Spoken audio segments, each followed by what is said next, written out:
Hello, everyone, and welcome to the PCOS newsletter and podcast. Today, with me, I have Tara. Hi, Tara. How are you? Hi. Hi, everyone. I'm great. Thanks for having me. For anyone that obviously has been on the newsletter for a long time, Tara has already done a guest post on the mindset shifts that you need for PCOS, and it's actually been quite a hit. I think people absolutely loved it. But do you mind just Thank introducing you. yourself quickly for the audience that's Yeah, listening today? absolutely. I am based in Las Vegas, Nevada. I am a registered dietitian here, and I have a general practice, but I have a big focus on PCOS. It is a lot of my patient population just organically happened that way, and so I started I'm focusing my research and focusing on learning about the interventions just because I see, obviously, you know this very well, this population is very underserved and there's a huge need for better education, number one, better treatment, better options, better solutions. So it's just something that is has sparked an interest in me and I've just kind of went with it there. So I've been working in this space for maybe about 3, 4 years now. Amazing. And despite being at basically at different parts of the world, right? Like almost at Mhm. their ends, I think something that me and Tara kind of really connected with initially was how much misinformation there is Mhm. and our kind of hate love relationship with Instagram and how much these kind of real formats and short form like formats essentially create like this very superficial views on how to manage PCOS, Mhm. which for me, like makes my blood boil, literally. Mhm. And you start realizing that, the whole algorithm and the whole purpose of this platforms is to put a lot of content out, which obviously Mhm. means that it's not research in depth and it's creating so many myths. So in Mhm. today's episode, we will go through quite a few of like the most common myths that we see out there. Mhm. And we really want to kind of discuss them with a bit more nuance and a bit more Yeah. thought. Nuance. That's the word. Yeah. Yeah, That's the word. exactly. That's the word. That is the word, yeah. And I actually think a lot of people are uncomfortable with nuance because we want the answer. We want, Mhm. okay, I need to do X, Y, and Z. So, yeah. Do you see that quite a lot with the people you work Y- with? They're like, give me the ABZ. You know what?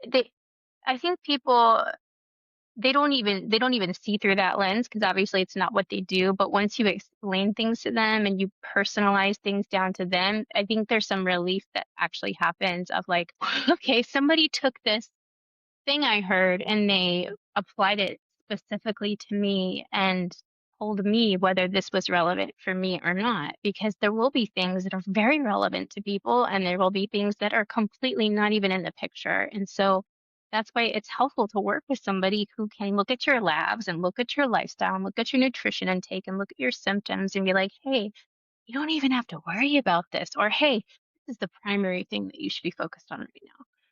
So, Exactly. Exactly. And, yeah. for anyone that is lucky enough to be able to afford that, I think that's honestly like our recommendation Absolutely. always. And I think for those that don't, my recommendation is to do follow people that actually speak nuance and are able to Mhm, articulate nuance in a scientific way. So let's get started with myth number one, which is for a long time, HIT was the thing, right? mhm, All of the gym bros, all of the super fit like Instagrammers were hitting it hard with very high intensity interval training. yeah, And at a certain point we were like, well, I was one of them. I was doing hit on an empty stomach and at exactly. Um, and it's just because I didn't know any better, right? This was like about 5 years ago and I was just following the trends, the Instagrams. And I think the myth here is that now HIIT training should be off limits for PCOS and we mhm, should do it. And I really want to dig a bit deeper into that. So what are your thoughts? yeah, and I think this speaks to your kind of knowing who to listen to is anybody who speaks in just absolutes about everything is a red flag, whether or not they have a credential or not. And there actually is a dietitian, a very well-known dietitian who speaks on this, at least she has in the past of, you cannot do HIIT training as a woman with PCOS. And like, that is just so I posted about this recently and I had one person reach out to me and say, "Oh my gosh, like I love doing HIIT and it works great for me. Should I stop doing it? And I was like, no, you should do you. If things are working well for you, if you're managing your symptoms, your labs are getting better, if you're having the outcome you're looking for, if you're feeling better in your body, that's your ultimate guidepost, right? I think we have to remember that exercise is a positive stress on the body. Yes, it's going to bump up your cortisol for a moment while you're in that exercise, but that is a good stressor and you're getting good outcomes after it. We know there's like an afterburn that comes along with HIIT training.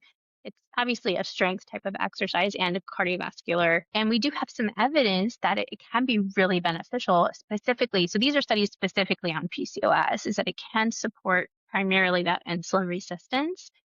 So that's the number one thing is knowing, okay, so there's some evidence here that it can be helpful. Now it's up to you to decide whether or not that's a good fit for you.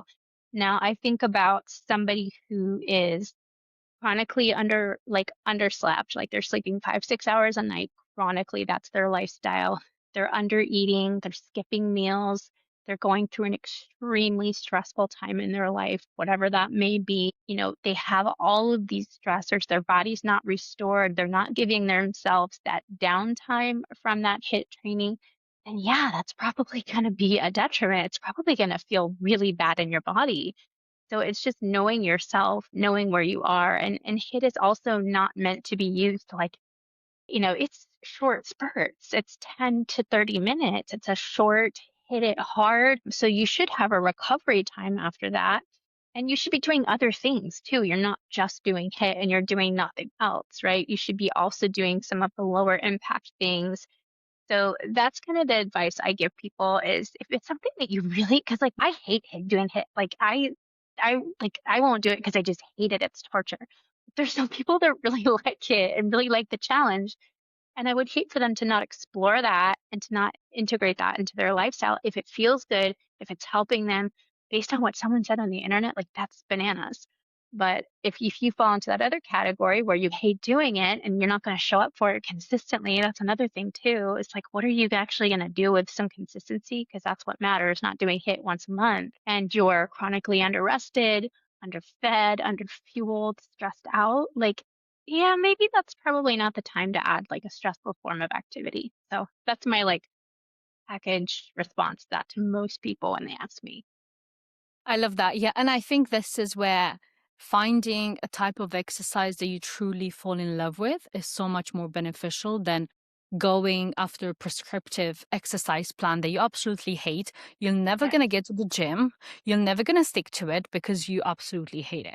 100%. However, in that, I think what you said there, this is where the way I was doing it, I personally think it was detrimental to my hormones because Hmm. I did it on an empty stomach. I did it underfed. Some people also do it whilst pursuing weight loss and calorie deficit, which obviously then puts a lot more strain into it.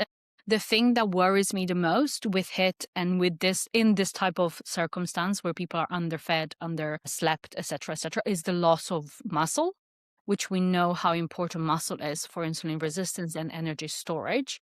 And I did a deep dive, I think, on exercise, I don't know, a few months ago, and they all have evidence for PCOS, like Yeah, strength training, HIIT, exactly.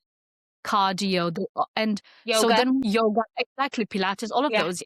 And I love a good spin, and I used to love HIIT. I used to be one of those people. I mean, I still love Good for it, but you. I don't think I have the cardiovascular, not right now, but I don't think I have the cardiovascular like tenure for it right now. I always think that if you could mix it up, is probably you'd be in a much better position where Hmm. you get the benefits of a strength training and actually build that muscle, especially in insulin resistant, whilst getting the benefits of the cardiovascular health, but also the immediate energy burn that you get from HIIT, also with the like lower sustained cardio, right? Like running and stuff like that. Like if you could find a bit of love in all of them, I think it's kind of the Hmm. perfect action, but obviously that might be not realistic for a lot of people. Right. But I am worried about, yeah, the people that are like doing it the wrong way, which is underfed, calorie restriction, and what that does to their muscle and hunger cues, because you will Sure. be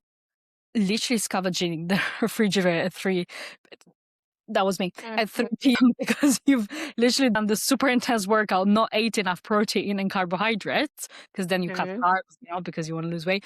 And like you're just literally eating the whole cupboard. And then all of a sudden you're Yeah. like, oh, addicted to sugar. No, you're not addicted to sugar. You're just very hungry. Yeah, exactly. Yeah, that's a great point. So I think that's my main worry there. And I would say is kind of, it's false. Like HIIT training is not off limits and it shouldn't be off limits if you love it. Just make sure you do it well and not for the wrong reasons, essentially. Right. You should be resting, you should have a downtime, you should be fueled, you should be, and we can get into the weeds about whether fasted or fueled workouts. I think that's very individual, but overall, if you're under eating and you're doing that and you just went through this most crazy, or you're going through the most crazy life stress and you are just feel like you're drowning, like do yoga. That's when you want to do yoga. You're like, that's when you want to lean into something that's restorative, calming, helping you bring the stress down. Because I do think the physiological mechanism behind it, which is in a very high stress environment in your body will not prioritize reproduction. So it will Yep. not prioritize ovulation. Yeah, that's You another already, really good point. if you already have PCOS, which we know that our hormones are already slightly dysregulated, you're bringing on, high intensity exercise, under eating, not stress, like stress at work, running from one side to the other. Your body will be Hmm. like, there's no time here to have a baby. Unfortunately, that's how our body works, all around babies. So let's just shut down this factor because it's obviously not going to produce a good outcome. Yeah. And so I think it's good for people to be reminded of that kind of mechanism of the body shutting down reproductive system in times of obviously stress. Yep. Without a doubt. So, just to conclude, because we could be speaking forever, I will say one last thought for women with PCOS, and I'll pass over to you.